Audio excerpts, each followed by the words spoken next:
আসসালামু আলাইকুম, কেমন আছেন সবাই? আজ ক্লে দিয়ে একটি জাপানিজ ডিশ বানাবো। রামেনের নাম তো আমরা সবাই শুনেছি। এই খাবারটা অনেকেরই পছন্দ। এটা মূলত একটি জাপানিজ খাবার। তো এটাকেই আমি আজকে ক্লে দিয়ে বানানোর চেষ্টা করছি।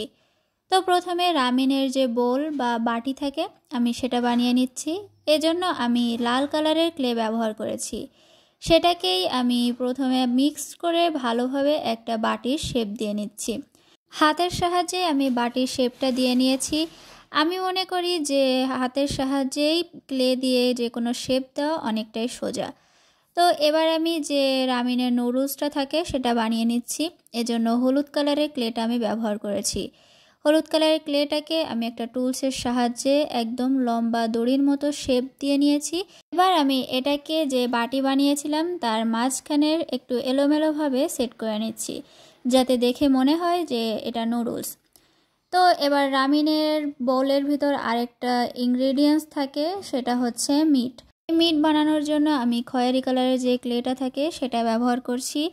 এটাকে আমি প্রথমে ভালোভাবে মিক্সড করে নিয়ে এরপর একটা টুলসের সাহায্যে লম্বা করে নিয়েছি।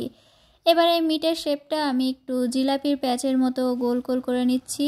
শেপটা আমি একটু অন্যরকমভাবেই দিয়েছি। সেমভাবে আমি দুইটা মিটের পিস বানিয়ে নিচ্ছি। হাতের সাহায্যেই আমি এই রাউন্ডগুলো দিয়ে নিয়েছি। এবার এগুলাকে আমি যে বোলটা বানিয়েছিলাম সেটার এক সাইডে রেখে দিয়েছি। রামেনের বোলে আরেকটা ইনগ্রেডিয়েন্টস হচ্ছে সিদ্ধ ডিম। একটা পুরো ডিমকে সেদ্ধ করে সেটাকে মাঝখান বরাবর ভাগ করে সেটাকে রামেনের বোলে দেওয়া হয়। সাদা আর হলুদ কালারের ক্লে দিয়ে আমি ডিমের এই শেপটাও বানিয়ে নিয়েছি। এটাকেও আমি বোলের আরেকটা সাইডে বসিয়ে দিয়েছি। রামেনের বোলে আরেকটা ইনগ্রেডিয়েন্টস থাকে যেটাকে জাপানিজ ভাষায় নারুতোমাকি বলা হয়।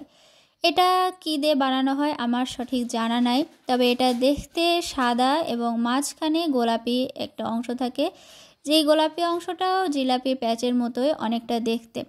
তো আমি ক্লে দিয়ে সেটাই বানিয়ে নিচ্ছি। এটার বেসটা আমি সাদা ক্লে দিয়ে দিয়েছি এবং মাঝখানের যে গোলাপি অংশটা থাকে সেটা আমি গোলাপি কালারের ক্লে দিয়ে বানিয়ে নিয়েছি।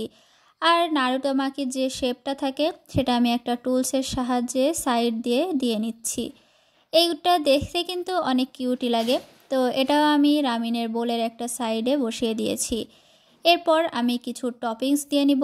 টপিংস দেওয়ার জন্য আমি এখানে টিয়া কালারের যে ক্লেটা থাকে সেটা ব্যবহার করছি।